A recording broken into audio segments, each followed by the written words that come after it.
রাজ্য রাজনীতিতে মাঝে মধ্যেই এমন কিছু অভিযোগ ওঠে যা রীতিমতো শোরগোল ফেলে দেয়। আর এই প্রতিবেদনে আপনাদের তেমনই একটি অভিযোগের বিষয়ে জানাবো। ভাবছেন কি সেই অভিযোগ? চলুন সেটাই খোলসা করে বলি আপনাদের। মালদায় ফুলহার নদীর বালি মাটি কেটে পাচারের অভিযোগ তৃণমূল বিধায়ক এবং তৃণমূল জেলা সভাপতির ছেলের বিরুদ্ধে। অভিযোগ, রাতের অন্ধকারে চুরি যাচ্ছে ফুলহার নদীর বালি, আর সেই চুরির মূল কাণ্ডারি রতুয়ার তৃণমূল বিধায়ক সমর মুখার্জি বলে অভিযোগ। শুধু তাই নয়, নদীর বালি চুরির সঙ্গে নাম জড়িয়েছে তৃণমূলের জেলা সভাপতি আব্দুর রহিম বক্সির ছেলে তথা জেলা পরিষদের মৎস্য কর্মাধ্যক্ষ রেজাউল করিম বক্সিরও, যা ঘিরে তোলপাড় জেলার রাজনীতিতে। যদিও বিধায়ক সমর মুখার্জি গোটা বিষয়টি বিজেপির অপপ্রচার বলে দাবি করেছেন। অভিযোগ, মালদার রতুয়া 1 নম্বর ব্লকের কাহালা গ্রাম পঞ্চায়েতের শিবপুর ঘাটে ঘটে চলেছে বালি পাচার। বিগত 2-3 দিন ধরে স্থানীয়রা বালি ভর্তি গাড়ি আটকও করেছে বলে দাবি। নদীর ধারে বালি কেটে মাটি পাচারের অভিযোগ তুলে বিজেপি পরিচালিত কাহালা গ্রাম পঞ্চায়েতের প্রধান বিডিও এবং জেলা শাসককে লিখিতভাবে অভিযোগও করেছেন। তবু মাটি কাটার অনুমতি রয়েছে বলেই দাবি বিধায়ক সমর মুখার্জির। কিন্তু এইভাবে মাটি কাটলে বন্যার সময় বিস্তীর্ণ এলাকা তলিয়ে যেতে পারে বলে আশঙ্কা স্থানীয়দের। এই প্রসঙ্গে স্থানীয় বাসিন্দা শেখ জাহাঙ্গীরের অভিযোগ, ভোটের টাকা জোগাড় করার জন্য তৃণমূল নেতারা এই ধরনের ঘৃণ্য কাজ করছে। রাতের অন্ধকারে তৃণমূল বিধায়কের মদতে জেসিবি দিয়ে মাটি কেটে ভিন রাজ্যে পাচার করা হচ্ছে। আমরা চাই দ্রুত এই মাটি পাচার বন্ধ হোক। কি বলছেন শেখ জাহাঙ্গীর, শুনবো।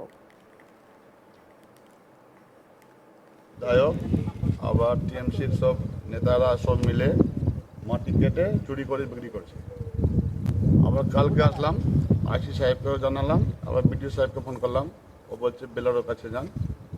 তো ও বললো আমাদের একটা সরকারি কাজ চলছে, এখানে মাটি চুরি করে যদি বাইরে যদি বিক্রি করে 6 টাকা করে, তাহলে এখানের প্রশাসন কি করছে? কোথায় যাচ্ছে এখানে মাটি, কি জানতে পারছো? এরা পাবলিকরা বলছে বিহারে এটা বিক্রি করছে, কোনো গাড়িতে নম্বর নাই, এখানে মাটি চুরি করে রাত 12টা পর্যন্ত বিক্রি করছে। কারা যুক্ত এর পেছনে? এই যে বলছে যে টিএমসি সরকার আছে, টিএমসির পাওয়ার দেখাচ্ছে, এটা গলত পাওয়ার দেখাচ্ছে ওরা।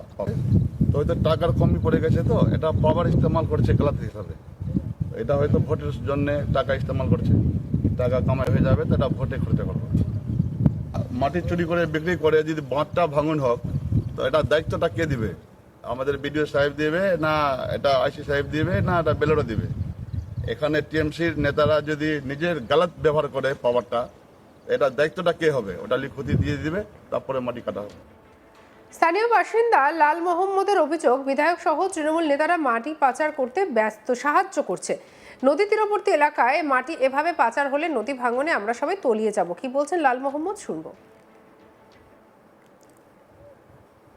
বালি কাটা এটা নিষেধ আছে, হ্যাঁ, এখানে টোটালি ট্র্যাক্টর ম্যাক্টার নৌকালোরও চলতে দিই না, চলে না।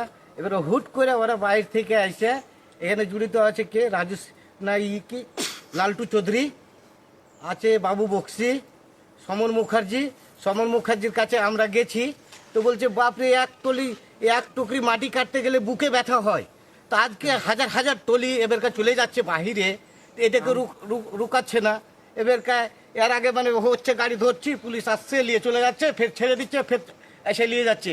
আর পার্শ্বে ফুলহর নদী পিয়েছি, এটা আমরা বাঁধ কেটে চলে আসছে। এর আগে 2বার আমরা বন্যাতে ভাসেছি, বন্যাতে ডুবেছি।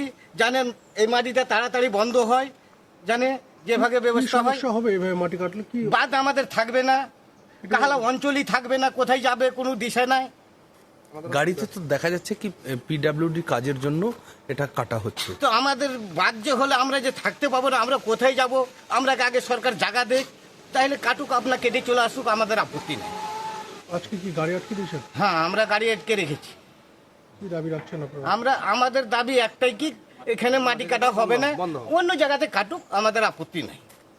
যাদের নাম বললেন তারা তো একটা শাসক দলের ছত্রছায়ার লোক, তারাই কি এই সমস্ত যুক্ত? হ্যাঁ, যুক্ত আছে, তাদের নির্দেশে হচ্ছে। হ্যাঁ, তাদের নির্দেশই হচ্ছে। আপনারা কোনো দল করেন? আমরা টিএমসি দলই করি। আমার ভাতিজাও মেম্বার, আমরা 350 ভোটে লিড দিয়েছি আমরা। কিন্তু আপনাদের দলের নেতাদের বিরুদ্ধে আপনাদেরই কেন ক্ষোভ? আমাদের ক্ষোভ বলতে যে আমরা বাঁচতে চাই, পাবলিক, আমরা অঞ্চলের লোক, আমরা বাঁচতে চাই। বাদ কেটে চলে আসছে, অচলিত কাজ হচ্ছে, কাজকে আমরা রুখতে চাই। যদিও রতুয়া তৃণমূল বিধায়ক সমর মুখার্জির দাবি সবই বিজেপির অপপ্রচার। তিনিও নদীর মাটি বালি কাটার বিরুদ্ধে। তার দাবি সরকারি রাজস্ব দিয়ে এই নদীর বালি মাটি কাটা হচ্ছে। কি বলেছেন সমর মুখার্জি, শুনবো। আমি বিরুদ্ধে আমি নাকাটি তোমার বকুতলা, শিবপুরঘাট, কমলপুর, খাড়া, সিমলা, পরানপুর, এটা গোটাই আন্দোলন করে এটাও ছিলাম, বেঁচে রেখেছিলাম ওই কিন্তু পরে দেখা গেলো এটা রয়্যালিটি দিয়ে গভর্নমেন্ট টু গভর্নমেন্ট, আমার যতটা জানা আছে। এখন ভোটের সময় তো বিজেপিরা ওখানে হাল্লা করছে, আর সে ওরা তো বলছে। আমি তো নাকাটি ঘাটের অপোজিটে কাজ ছিল বলে বিজেপি এখন অনেক কথা বলবে। ওরা নিজেরাই মাফিয়া আসছিল, ওদের দলের লোক জায়গা।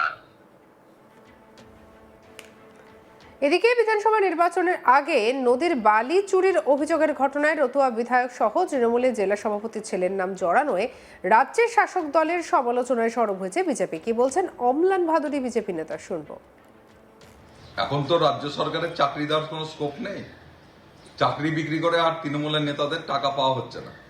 স্বাভাবিকভাবেই তৃণমূলের বিধায়ক, জেলা পরিষদের কর্মাধ্যক্ষরা, তৃণমূলের নেতারা এখন নদীর বালি মাটি কেটে বিক্রি করছে, এবং যে দালাল চক্র এই কাজটা করে তাদের কাছ থেকে প্রচুর পরিমাণে মাসোহারা নিয়ে সমর মুখার্জি বিধায়ক রতুয়া, এদিকে রহিম বক্সির ছেলে কর্মাধ্যক্ষ, তারা একজোট হয়ে এখানে প্রচুর টাকা রোজগার করছে এবং অবৈধভাবে যে বালি তোলা হচ্ছে তার ফলে বাঁধ দুর্বল হয়ে যাচ্ছে, যে কোনো সময় অঘটন ঘটবে তার দিকেও তাদের কোনো খেয়াল নেই।